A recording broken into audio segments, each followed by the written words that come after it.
Morning, guys. Welcome to Coffee Chat.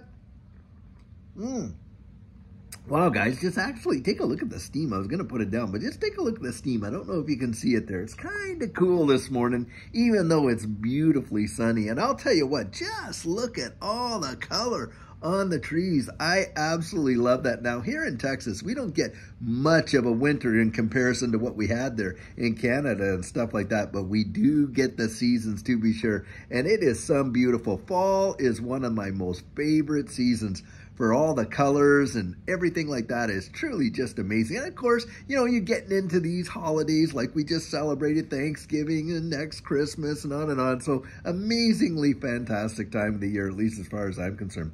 And having said that, guys, the articles that I was reading today, two of them, in fact, both of them on the same subject of Black Friday. Now, those of you who, you know, we all know Black Friday. Most of us say we know Black Friday, and you know, that's when, you know, the sale just there after Thanksgiving is truly insane, usually insane. I remember when Judy would literally get out there and she would have it all mapped out exactly what she was going to buy and thus and such and everything. And the lines would be around the block waiting to get into some of these stores, you know, and stuff like that. But, of course, as of late, and both of these articles pointing it out, Black Friday is not what it was in the past today. Most folks are not out there hammering down the doors to get in on some of these deals. And even the incentives, though, the retailers are out there trying to, you know, entice people with even deeper discounts, is not bringing the crowds out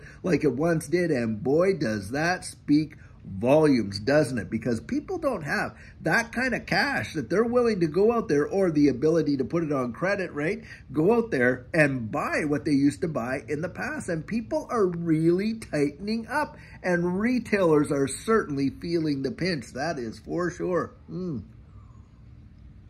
Now, traditionally, the reason they called it Black Friday, now there's there's two scenarios. The first one was that's when the police would say, oh my goodness, you know, it's the congestion of traffic, and that they called it that.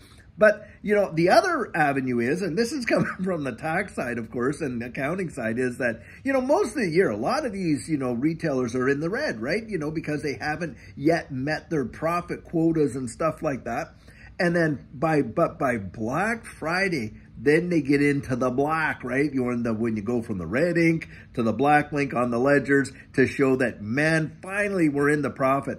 And that's another reason why a lot of times people think that they call it Black Friday. But the deal is this. This is one of the biggest days, the biggest sale periods of the absolute year for retailers, and they absolutely need these kind of, you know, volumes to really make up for all the losses and the you know, the lack of profit that they have seen throughout the rest of the year. But this year, guys, they're absolutely not seeing it. And like we just said, that is a big telltale sign of where the economy is. A lot of people can't do it. And the thing is this, when you got all these leaders, like we say, coming out, and all these other folks, oh, well, no, it's turning around and acting like, oh, well, everything's A-okay. The retailers themselves had cut back big time on the holiday employees, you know, the seasonal employees. Now, that's also hurt people, because there's people out there that literally depend on that extra work during the holiday season, where they'll go out and get that second, maybe third job, so that they can actually go out there and provide like a Christmas for their families. I remember when Judy and I were like that. Even though we had great jobs, we still, you know, would take on extra work and stuff like that just to make a few more bucks, and, you know, and utilize those monies towards, you know, our holiday festivities and gifts and things like that. I mean, just like everybody else. I mean, we're all in this same boat together, guys. I mean, we're all feeling the pinch and feeling the pain in different ways, and of course, to different degrees. I mean, folks that literally, you know, like the trucking companies that went down this last year, and those drivers being out of work, that has got to be painful for a lot of those families and things like that.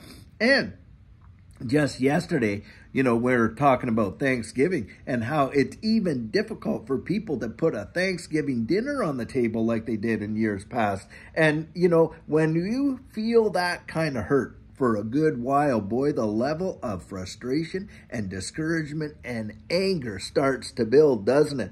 And you're not going to see a whole lot of people being too sympathetic for the way in which this government is spending all of our tax dollars and putting us into this pickle. And I'll tell you what, my guess is they're going to start turning things around. And why? Well, we all know why, right? It's not this November, but next November that's really going to matter over here in the United States, isn't it? And that's where I think you're going to see them, you know, start to turn on the taps and start to pour some dough into this economy and this and this and that. Because you can bet your bottom dollar, your last XRP, no politician is going to want to go into that kind of a cycle with a downturned economy and people out there that are just absolutely fed up and ticked off. That's for sure, because of, you know, not being able to give their families, you know, the lifestyle that they once had in the last few years back. And they will look back over their shoulders and they'll definitely remember other administrations where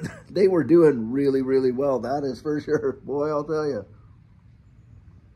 And you can literally see the spin-offs of all of this, how it all interconnects and really plays, you know, in the grand scheme. I mean, a lot of times we think these things happen in isolation and they don't have these reverberating effects and all that. Guys, I'm telling you what, the ripple effect, and pardon the pun on that one, you know, with respect to a lot of these things that happen and how they literally come back to haunt some of the, I'm telling you, it is classic. But of course, it happens every single time, doesn't it?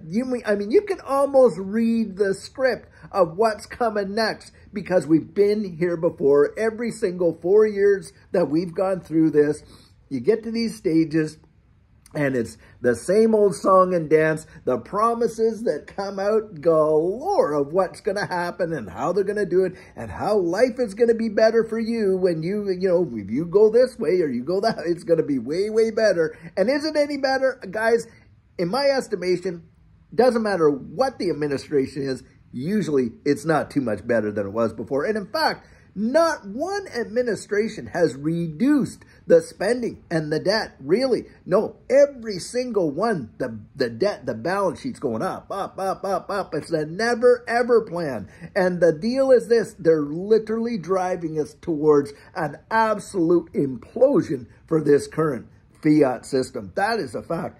I mean, you cannot plan it any better. Imagine running your personal business or your household the way in which these guys are running all of these countries and these central banks around the world. Do you think that look, could you survive that? I mean, that's just the insanity of it. Imagine going to your wife or husband and saying, oh, well, hey, I know how we can get out of debt. Well, why don't we just get this credit card over here that has, you know, a 5 times the limit that these ones do if we can qualify, and then we'll just take that one and use that one, and you just accumulate more and more debt. Well, that's what these guys are doing up there. They're just accumulating more and more debt to the billions and billions. And who is feeling the pain? Well, you guessed it. It's not these guys up there making the decision, is it? It's you and I that feel the pain. And right now, people are definitely feeling the pain. Well, hey, people are going to have memories, but I'll tell you, our memories are usually a little too short, aren't they? Because what happens? Well, before the next go-around in next November, you watch and see if Santa Claus doesn't show up and start handing out, you know, all kinds of goodies and stuff like that, so that before then, they all forget, they're all, you know, they all got their candy, and they're all thinking about that, and they're all looking over here when these guys are doing the exact same thing over here, and around and around and around we go on the same old merry-go-round that we have been going on probably for the last 50 to 100 years, getting us to this situation. And guys, it's got to be strategic. No one can be that stupid to do that stuff on and on and on again without having an ultimate plan. And when these guys plan, you better believe they plan not just in, oh, well, you know, 5-year road down the road. No, they plan literally decades and decades in advance of what their agenda is and where they want to take our society. At least that's what I've observed, that's for sure. But guys, it is completely and totally obscene what's going on. But there you have it. And that's how you put your fingers on the pulse of what's going on in this economy and this society. Don't just take a look at these things in isolation. Put the puzzle pieces together and look and see what kind of picture it's building. And I think your eyes are going to be open big time, that's for sure. Well, guys, it is Friday nonetheless, and I sure hope you're going to have an amazing Friday. And remember, tomorrow we have Saturday question and answer, and of course, Sunday sugar on Sunday. But no matter what, I sure hope you get to spend your weekend with your friends and family and have an amazing time, because that's what the weekends are really for, right? Having time with friends and family. Well, guys, I'll tell you what. Until later on today when we have an amazing video for you, have a great one and take care.